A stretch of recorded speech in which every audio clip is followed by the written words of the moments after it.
Hi, this is Ashley Victoria Robinson from the Popverse, coming to you live from San Diego Comic-Con with my favorite couple, Tom King and Mitch Gerads. Thank you so much for joining us today. Thanks for having us. What a coincidence. It's my favorite couple, too. Oh, man, we have so much in common. Confirmed. You heard it. Headlines.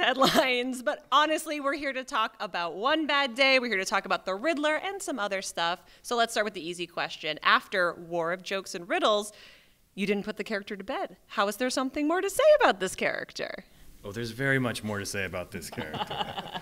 Because the Riddler's been a bit of a, B-level, kind of a joke, kind of haunted by the Batman 66 series. All his stories, some of them are very good, some of them are not very good, but they're all basically the same. The Riddler makes up a riddle and Batman solves it, and that's been written 50 times. So that means there's plenty of room. Only 50?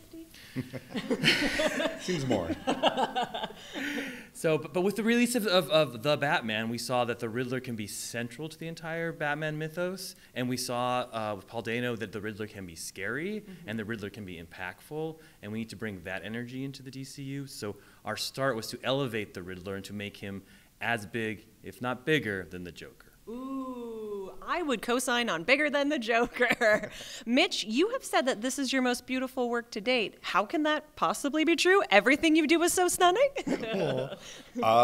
So this is like no joke. You can go back to any interview I've ever done, and they always ask, "Oh, what's your dream book you'd ever want to do?" God damn it. But I've always said it's a smart, evil Batman Riddler book. And so when the opportunity came up, I was like, all right, this is everything I wanted, so I better put everything I have into it. And I did, to the detriment of my health, but I did. Okay, so let me ask you a personal question. What is the workflow like? How is Tom driving you? Well, I mean, it's not Tom. Yeah, but, more panels, more people. In fact, to be fair, There's 7 Riddlers in this panel. there was multiple pages that you did not write as 9-panel pages, and I turned them into 9-panel pages. Oh, I'm such a mensch. Why didn't you tell me? Maybe? No. Tom King, the biggest villain of Batman. But you, I've tortured Batman more than anyone else alive. If I ever met Batman in real life, I feel like he would really hate me. He'd be like, "What happened at this wedding?" Pop! Oh. But you tease, but you've both worked on Batman in really prestigious, really celebrated, really beautiful issues. So when can we announce your 12-issue Bat Family series? Spinning directly out of One Bad Day, Riddler? Ooh. Spinning out of that, it might be a bad thing. Yeah, that's the whole thing, yeah. But I think I've officially written more Batman issues than anyone alive. So to find something new to say about Batman is a challenge. And I like challenges, so it can happen. Having spent so much time working on Batman yourselves, what kind of influences are you bringing for this story in particular? I mean, this story starts with the Killing Joke. I mean, that was sort of our stone. It's been almost 40 years since the Killing Joke. And that story to me was such a huge impact as a kid. I mean, like my brother bought it because I wasn't allowed to. He was 4 years older than I did, and I snuck into his room and he showed me the pages like it was the secret that I wasn't allowed to reveal. And it scared me the way a comic had never scared me before, because I had always thought the Joker was just some sort of side villain. And even in the main books, he wasn't that scary, even though he was bashing people with crowbars, but it wasn't that bad. But in the Killing Joke, he was something totally different. He was almost like Batman's equal. He stood toe-to-toe with him, and his insanity was reflected Batman's insanity. And that feeling, and that book to me has propelled the Joker in our entire culture, where he's almost the 3rd most popular character in our DC universe after Batman, Superman. And that was our sort of our lodestar, North Star. Like, do that to the Riddler. Do something that's literary, something that's scary, something that's impactful for generations of the in-continuity stories that have to follow it. Mitch? Yeah, my influences. So I have this whole thing with Riddler because, again, he's my favorite villain, and I think he's drawn very goofily most of the time, and I don't like the sideburns at all. But there's this weird era from the animated series where he was this bald dude and the top hat and everything, and so I kind of went with that angle. Black eyes. Yeah, with the black makeup under his eyes. So I kind of leaned into that hard, and it's pretty scary. He's a frightening individual. Okay, pivoting away from Batman, I heard that you really want to do this cowboy story. Tell me about the cowboy story. What? I heard that you had said that you were trying to pitch this cowboy story, and nobody would take it. I was asked on a genre panel, like, what genre would you work on? And I said that the one genre that you cannot pitch, that everyone just sort of spits in your face, are cowboys. That people don't want. If I go to DC and I was like, man, I really want to write Batlash, they're gonna not be super excited about my decision.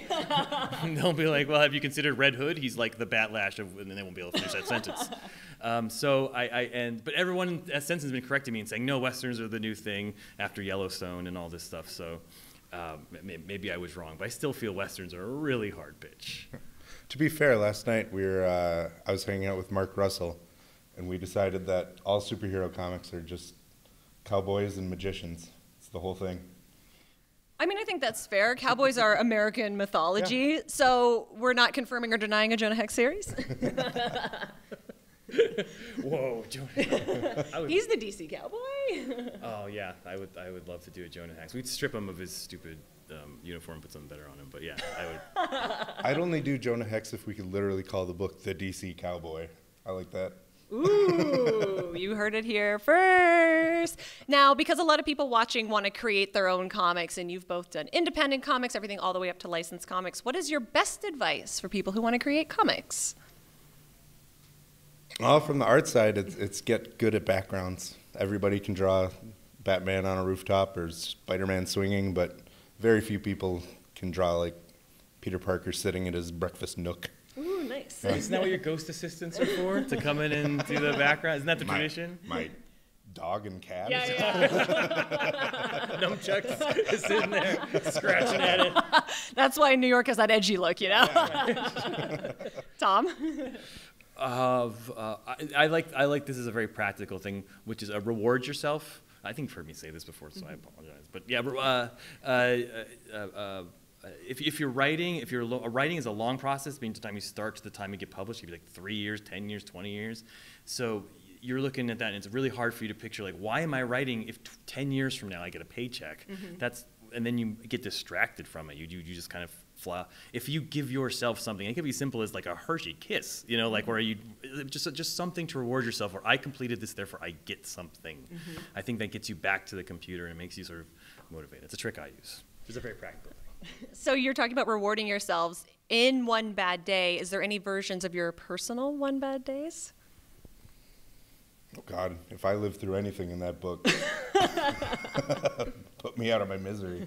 Oh no, but no. For me, it's I mean, it's not spoiling anything, but Riddler has a very demanding father. There's a scene where he gets a 92 on a test, and then he gets severely punished for not getting 100. And that was my life as a kid, being raised by, you know, my mother. She'd get my report card, and I could get straight A's and 1 B+, and it would just be what happened? You know, so that was my life growing up. Are we secretly siblings? Yeah, right. You and I.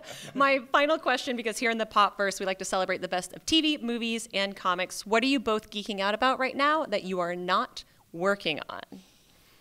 I'm finally catching up on some TV, and when I mean finally catching up, I mean I'm on Umbrella Academy Season 2. Yes! That's a good one. Yeah, it's been great so far. Tom? I really like the Strange New Worlds. I haven't liked a Star Trek series this much in a while, and it was just a fun season. And I just watched The Offer, and that was like the most fun show I've watched in 5 years. If you're a creative person, I don't think it's any true, but it's just super fun to watch them make The Godfather. Yeah, that's a good sit. Strange New World, very popular answer. Okay, lastly, where can everybody find you? How can they best support you, and how can they support Riddler, One Bad Day Riddler, when it hits shelves? Just head to your local comic shop and buy 30 copies for you and everyone you know.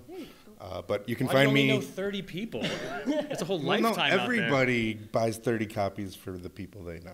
Oh, I see. I got so it. we have a whole pyramid scheme going on. Yeah. It's MLM, multi-level marketing. It's not a pyramid, it's a triangle. Yeah. It's a strategy. It's a diamond. But yeah, otherwise, social media is just at Mitch Gerads on all the things. Tom? I mean, if you wanted to do the nicest thing possible, just you have social media, you have Twitter and Facebook and Instagram and TikTok. Just go out and say you're excited about this book somewhere. There you go. Thank you so much, Tom King and Mitch Gerads, for joining us today.